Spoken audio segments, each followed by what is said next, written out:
and magkakaroon din kayo ng peace of mind, mga kapiksi. Alright?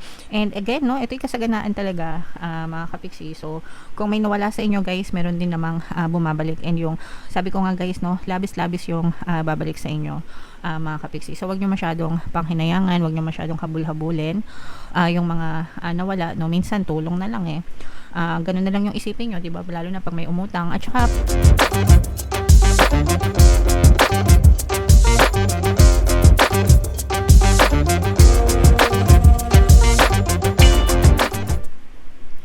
hello guys, hello Libra, welcome back to Pinay Pixie Tarot. Ang pamagatang episode natin for tonight is mid-month kapalaran para ngayong June 16 to 30 para sa Libra, Sun, Moon, Rising, Sign, and Venus. Unahin natin itong deck na to, mga kapiksi.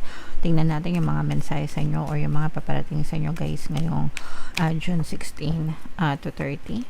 By the way guys, sa mga naghahanap ng mga pampaswerte na lucky charms, lucky bracelet, may mga items tayo guys sa description box nitong video. Check nyo na lang guys yung mga item doon. Pwede nyo rin i-check out kung gusto nyo. So, this is both negative and positive, mga kapiksi. So, unahin natin yung mga negative guys. For some of you, maaaring nagkakaroon kayo ng konting problema or struggle pagdating sa inyong kaperahan, sa inyong finances. Pero, ibabangga natin yan dito, mga kapiksi, no? Kasi, minsan iba yung lumalabas kapag sa actual spread, mga kapiksi. So, but, at least for some of you, although hindi naman sa lahat, mga kapiksi, no? Pwede nagkakaroon kayo ng konting problema or challenges pagdating sa kaperahan. Meron, yung iba naman, parang nahihirapan kayo na kunin yung pera nyo, no? So, let's say, for example, baka meron kayong mga bonus, incentives, mga, payout na hindi pa nababayad sa inyo, no? Pinagtrabahuhan nyo, mga komisyon nyo, ganyan. Ang tagal-tagal na, tapos hindi nyo pa nakukuha yung mga ganun. O kaya naman, may mga nangutang sa inyo, mga kapiksi, tapos hindi pa binabalik, hindi pa binabayaran. So, medyo nagiging masakit yung ulo nyo pagdating sa pagkuha ng pera nyo, mga kapiksi. So, pwedeng ganun yung na-experience ng iba sa inyo, guys. And ito naman, this is broken heart energy, mga kapiksi. Ibig sabihin, durog ang puso ng iba sa inyo.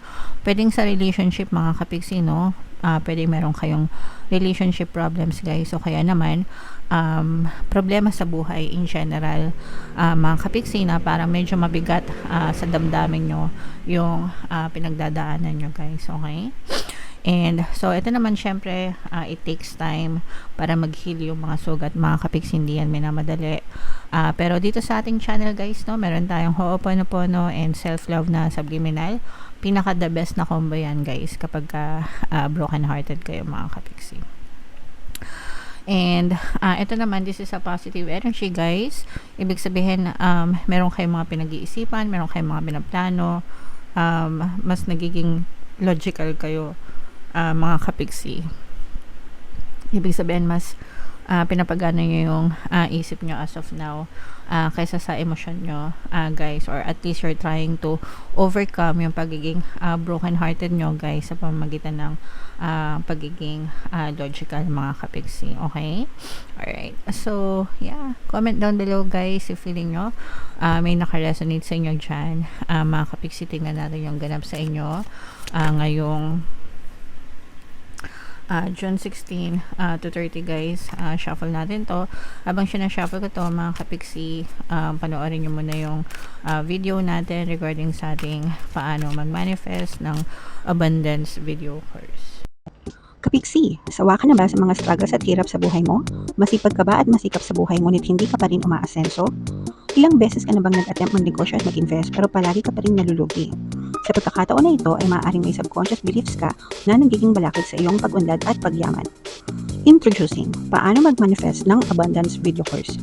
Dito ay matututunan mong ma-overcome ang mga balakid mo para tuluyan ka ng umunlad, umasenso, sumagana, maging matagumpay, successful at maswerte sa iyong kabuhayan, pera, trabaho, negosyo sa lapi at kaperahan ng bonggang-bongga. Dali, mag-send na ng email sa pinoypixie@gmail.com at simulan na ang iyong pagyaman ngayon. Alright, so sa lahat ng gusto mag-avail ng course guys, naka-flash sa screen nyo. Una, meron tayong paano mag-manifest ng abundance video course. Meron din tayong paano mawala ang third party at magkaroon ng harmonious na relationship. And meron din tayong paano pabalikin si ex, revise breakup. So sa mga interesado guys, mag-send lang kayo ng email sa pinipixitarot@gmail.com. So Libra guys, kayo ay na-represent ng King of Swords sa ating spread mga kapiksi. Latag natin yung spread nyo. And by the way guys, sa mga naghahanap ng mga pampaswerte, no, na lucky charms, lucky bracelet, check nyo lang guys yung mga items sa description box mga kapiksi. Pwede nyo rin i-check out kung gusto nyo guys. Alright, so this is both negative and positive mga kapiksi. Sa negative guys, yung nakikita natin na balisa yung pag-iisip nyo. Meron kayong mga iniisip guys na mga pwedeng mga problema guys. Pwedeng ito yung ano no, dahilan kung bakit nabobroken hearted kayo. Diba minsan kapag broken hearted kayo, hindi talaga maiwasan na hindi kayo makatulog, isip kayo ng isip, aligaga, balisa, ganyan, hindi alam kung paano gagawin, kung paano mag-iisip, di ba? Minsan kahit ayaw nyo na mag-isip, automatic yung isip nyo parang doon na pupunta agad sa mga problema. So nandun kayo sa stage na yun mga kapiksi. Ibig sabihin, for some of you, parang medyo sariwa pa itong mga problema nyo guys. Pwede rin sa pera, dun sa iba mga kapiksi, sabi ko nga no, pera nyo na hindi nyo pa makuha mga kapiksi. Kung mapapansin nyo tong image ng card na to, ayan o, pera nyo yan pero hindi nyo makuha, nakakulong, nakatago mga kapiksi kung saan, no? So pwedeng yung mga may utang sa inyo hindi nagbabayad, o kaya meron kayong mga komisyon, ganyan, sweldo, baka hindi pa kayo binabayaran ng mga amo nyo, delay na yung mga OT nyo, ganyan. So mga ganun mga kapiksi, kaya parang aligaga kayo, nababalisa kayo mga kapiksi dyan sa sitwasyon na yan guys, okay? So comment down below guys if feeling nyo naka-resonate kayo. By the way guys, meron din dito another presence ng earth sign, Aquarius, Gemini, Libra, earth sign, Capricorn, Taurus, Virgo. For some of you, maaring may ganyan kayo sa inyong natal chart, or you may be dealing with other people na may ganyan sa kanilang natal chart guys, okay? Alright. Sa positive side naman mga kapiksi, wag naman kayo mag-alala. Kahit yung iba sa inyo, kumbaga merong isang side ng buhay mo na may problema ka, pero doon sa kabilang side, hindi naman, maganda naman mga kapiksi. Kasi ito yung kasaganaan, no? Kumbaga sobra labis-labis yung ibabalik sa inyo ni universe mga kapiksi. Lalo na kung hindi ka nang hahamak, hindi ka na nang mamaliit, hindi ka, kumbaga patas, no?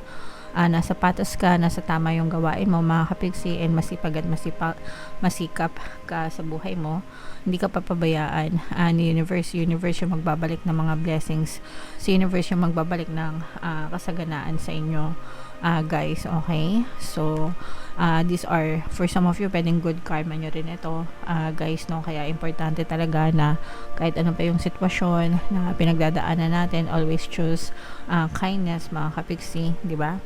So yeah, for some of you, imayin-mayin nyo na to guys, tong kasaganaan na to, tong pagbuhos ng blessings na to mga kapiksi. For some of you, pwede rin may mga kontrata or negotiation na maaring pumabor sa inyo mga kapiksi, okay?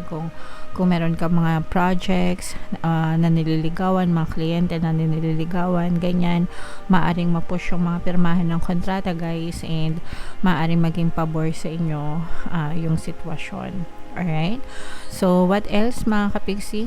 Ito guys, meron ding tutulong sa inyo mga kapiksi para maka-move on kayo, kasi nga yung iba sa inyo, sabi ko nga, di ba, parang broken hearted, ayan no, so broken hearted, umiiyak mga kapiksi dahil sa mga problema, pero may mga tutulong sa inyo guys, mga friends nyo or family or kaibigan na nandyan sa paligid nyo na mga kasama nyo para hindi masyado mabigat yung mga dalahin nyo, kahit pa paano maging magaan, maging masaya, and magkakaroon din kayo ng peace of mind mga kapiksi. Alright?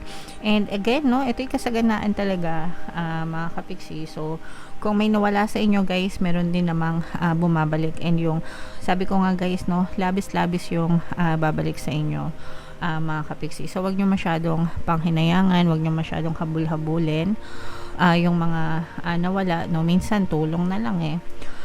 Ganun na lang yung isipin nyo, di ba? Lalo na pag may umutang. At saka pagka nangutang kasi guys, ito advice lang hindi naman sa pag wala namang masamang magpautang mga kapiksi, kaya lang minsan kasi, di ba?